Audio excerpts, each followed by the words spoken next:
Yes, I've got to ask you this question after being in emergency medicine for 20 years. God bless you.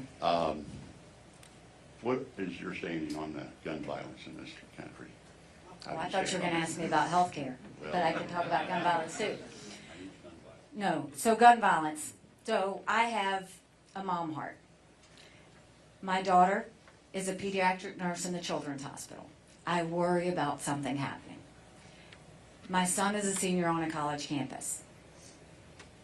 I understand the concern of every parent that wakes up and wants their kids to be okay.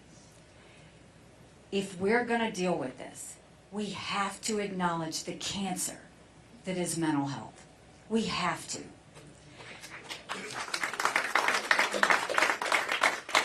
Right now, 1 in 3 Americans have a mental health issue.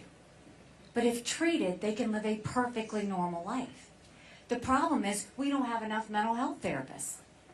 We don't have enough mental health centers to get treatment.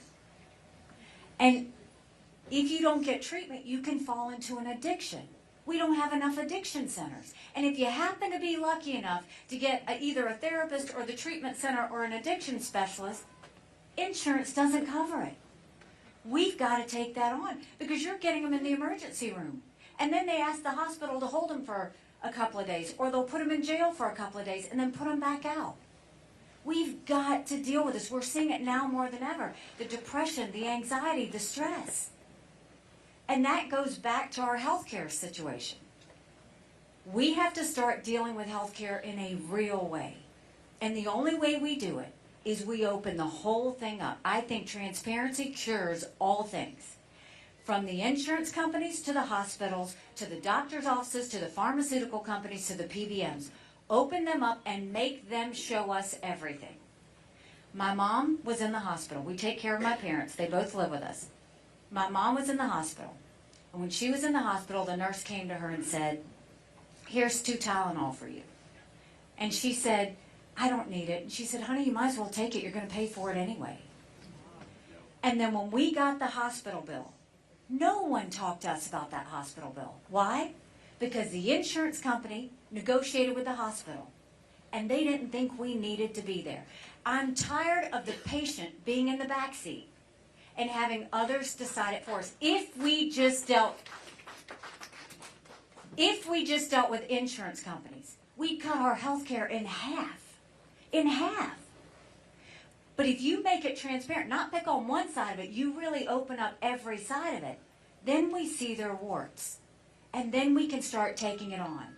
And then we focus on the things that need to be cared for, which is we've got to deal with mental health. Because that's the biggest issue. The second side of what we're seeing with the gun violence is God bless our law enforcement.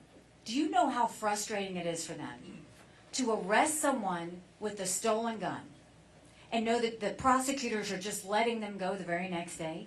If you don't prosecute according to the law, they're going to keep doing it over and over again. We've got to get those stolen guns off the street. We've got to start bringing law and order back to our cities. That's the only way we're going to take care of it. But mental health is the biggest issue. We have to, 80% of mass shootings had someone who was struggling with a mental health issue. We've got to make sure that we're giving them the treatment they need. Andrew, I see you back there. Okay, I understand about the illegals that come in from Mexico, but what about the illegals that are coming into our country from overseas? How do we plan on taking care of that? So do you mean immigration? Yes. Okay.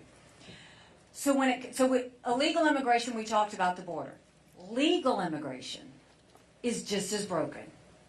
It should not take someone 10 years to become a citizen in this country. But what's happening now is that, again, too bureaucratic, too slow. But presidents for a long time had just focused on quotas. We'll take this number this year, this number next year.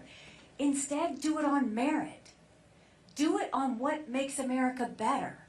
Do it on what our industries, need that they can't find. Don't just pick people. Let's have some logic to it. How many students come to America and we educate them and then we send them back?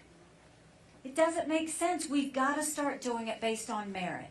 When we do it based on merit, we're becoming a smart country. Not just one that takes people in, but one that's strategically smart about who we take in and how it helps our economy.